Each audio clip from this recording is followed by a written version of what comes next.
आज हम लोग पढ़ने वाले हैं स्ट्रेंथ ऑफ मटेरियल का सबसे पहला topic, simple stresses and strain.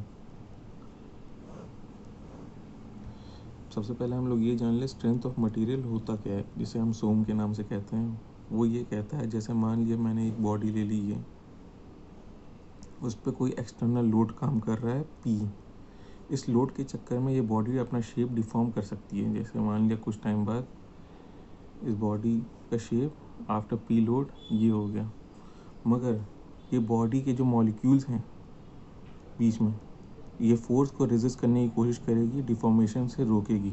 तो उसी को हम लोग स्ट्रेंथ ऑफ मटेरियल के नाम से कहते हैं कि कितनी ही ना इसके मॉलिक्यूल्स ना रेजिस्ट करें ना P को, एक्सटर्नल लोड्स को, उसी को हम लोग स्ट्रेंथ ऑफ मटेरियल कहते हैं। अब डेफिनेशन अगर आप कहेंगे तो डेफिनेशन आप लिख सकते हैं, when an external force acts on a body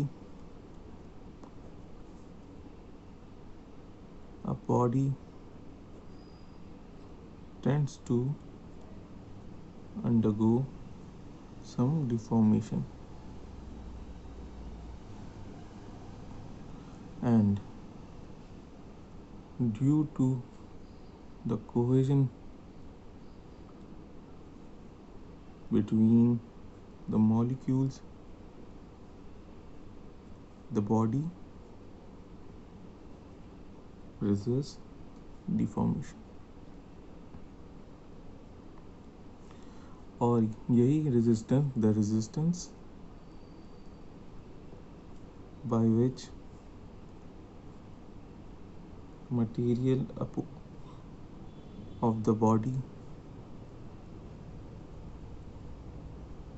opposes the deformation is known as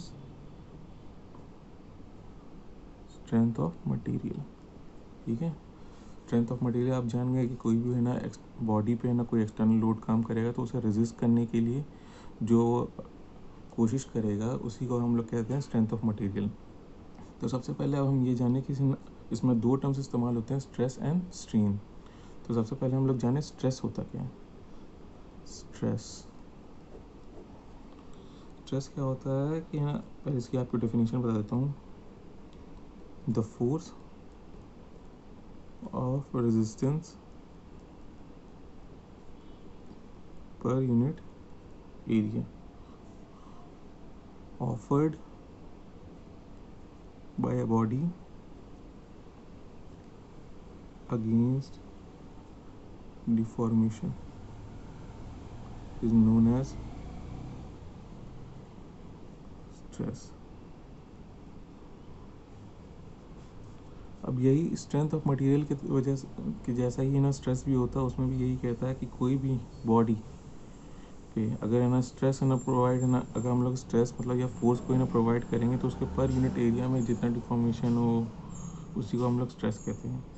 इसकी ना अगर हम उस फॉर्मूला लिखना चाहें स्ट्रेस, हमसे हम लोग डिनोट करते हैं सिंबल से, जिसका मतलब होता है P/A, जिसमें P आपका लोड है जो एक्ट कर रहा है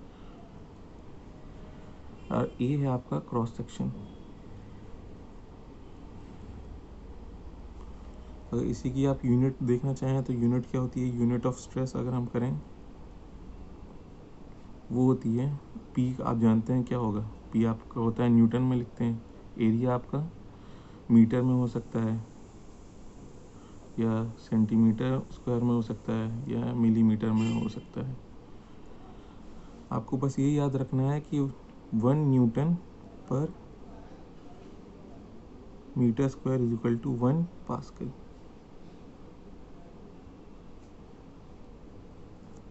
अब देख लेते हैं हम लोग टाइप्स ऑफ स्ट्रेसेस।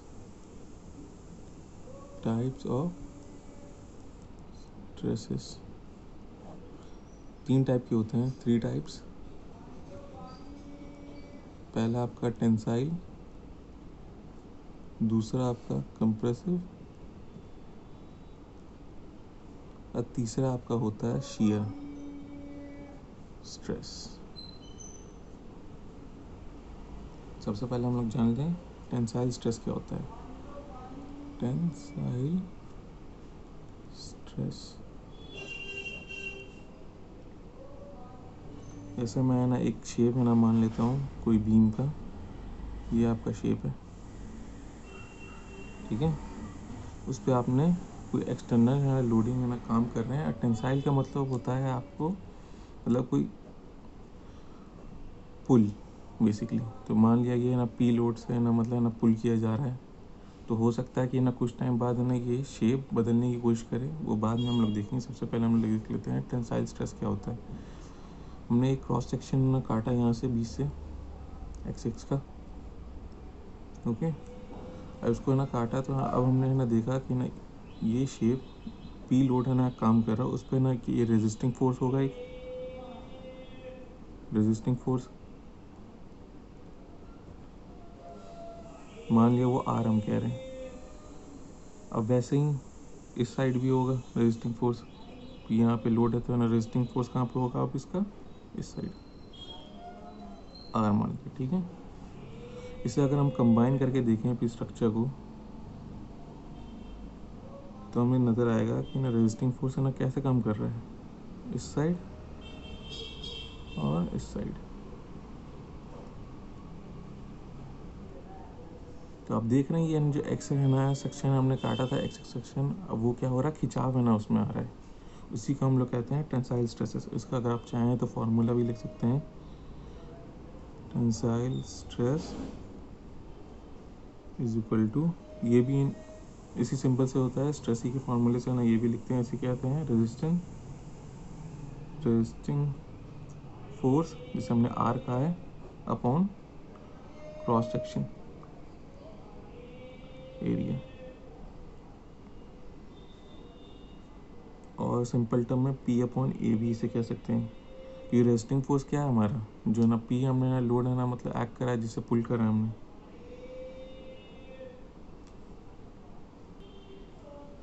अब हम लोग देख लेते हैं सेकंड जो है कुछ होता है कंप्रेसिव स्ट्रेस।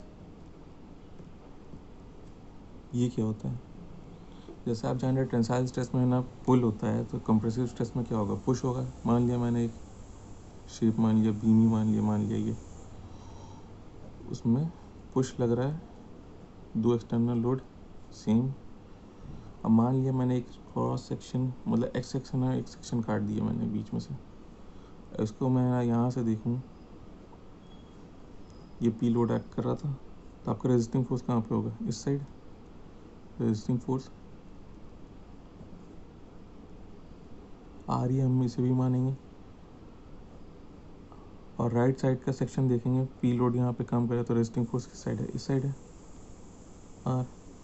और फिर कंबाइन करके देखेंगे ये स्ट्रक्चर को कैसा दिखता है। ये एक्स जो सेक्शन यहाँ पे काटा था वो रेजिस्टिंग फोर्स कैसा,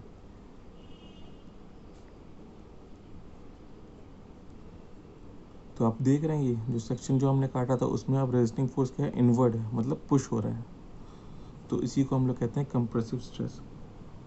इसका भी फॉर्मूला वैसे ही टेंसाइल स्ट्रेसेस है, क्योंकि काम तो वहाँ पे वैसे ही रेजिस्टिंग स्ट्रेसेस करेंगे पर क्रॉस सेक्शन एरिया, तो इसका फॉर्मूला भी वही है।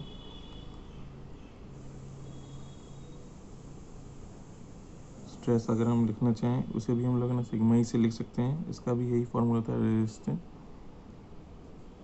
फोर्स जो हमने कितना आर माना है अपॉन क्रॉस सेक्शन एरिया।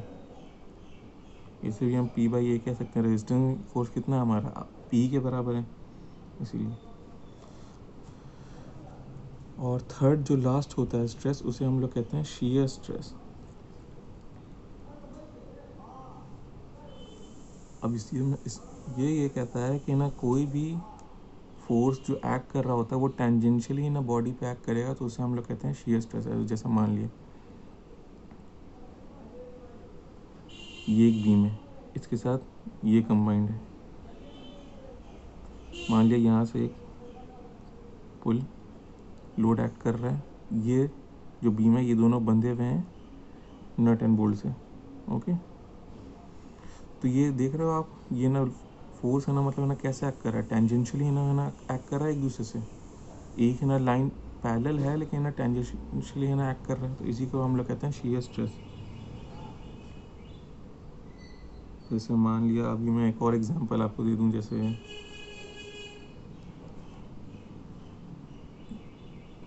ये मेरा ऑब्जेक्ट है और ये मैंने सरफेस से फिक्स्ड कर दिया, इसे फिक्स करना ये साइन है। और मान लिया ये सरफेस पे मैं ये ऊपर वाले सरफेस जैसे ए बी सी डी, इस सरफेस पे मैंने पुल करा, ठीक है ना, फोर्स लगा दिया इस सरफेस पे सी और डी पर, और ये सरफेस पे इसको अपोज करेगा नीचे वाला ए और बी, ये भी उतने ही से करेगा, पी से करेगा। ऊपर वाला का मान लिया ये सेक्शन को ऐसे मैंने काट दिया बीच में से एक्स एक्स से, इसको अगर मैं देखूं तो ये कैसे दिखेगा, ऐसे मान लिया मैंने इस साइड करा, पी था तो ये रेजिस्ट किस तरफ करेगा, इस तरफ करेगा। और नीचे वाला अगर मैं सेक्शन देखूं जो फिक्स्ड है आपका, पी मैंने फोर्स यहाँ पे लगाया तो रेजिस्टिंग कहाँ होगा, इस साइड होगा। ओके, तो शीयर स्ट्रेस क्या होगा, फॉर्मूला बराबर होगा shear resistance upon shear area. Shear resistance क्या है आपका, वही आर है, area cross section area A. हम लोग एरिया इसका नहीं देखते, ये एरिया नहीं देखते हम लोग जो है ना सेक्शन जो है हमारा है, जैसे इसका क्रॉस सेक्शन एरिया हम लोग गौर करते हैं ज़्यादातर। तो ये है ना एरिया है ना, इसका मत समझिएगा, ये एरिया इसका क्रॉस सेक्शनल एरिया जो होता है उसे कहते हैं हम लोग।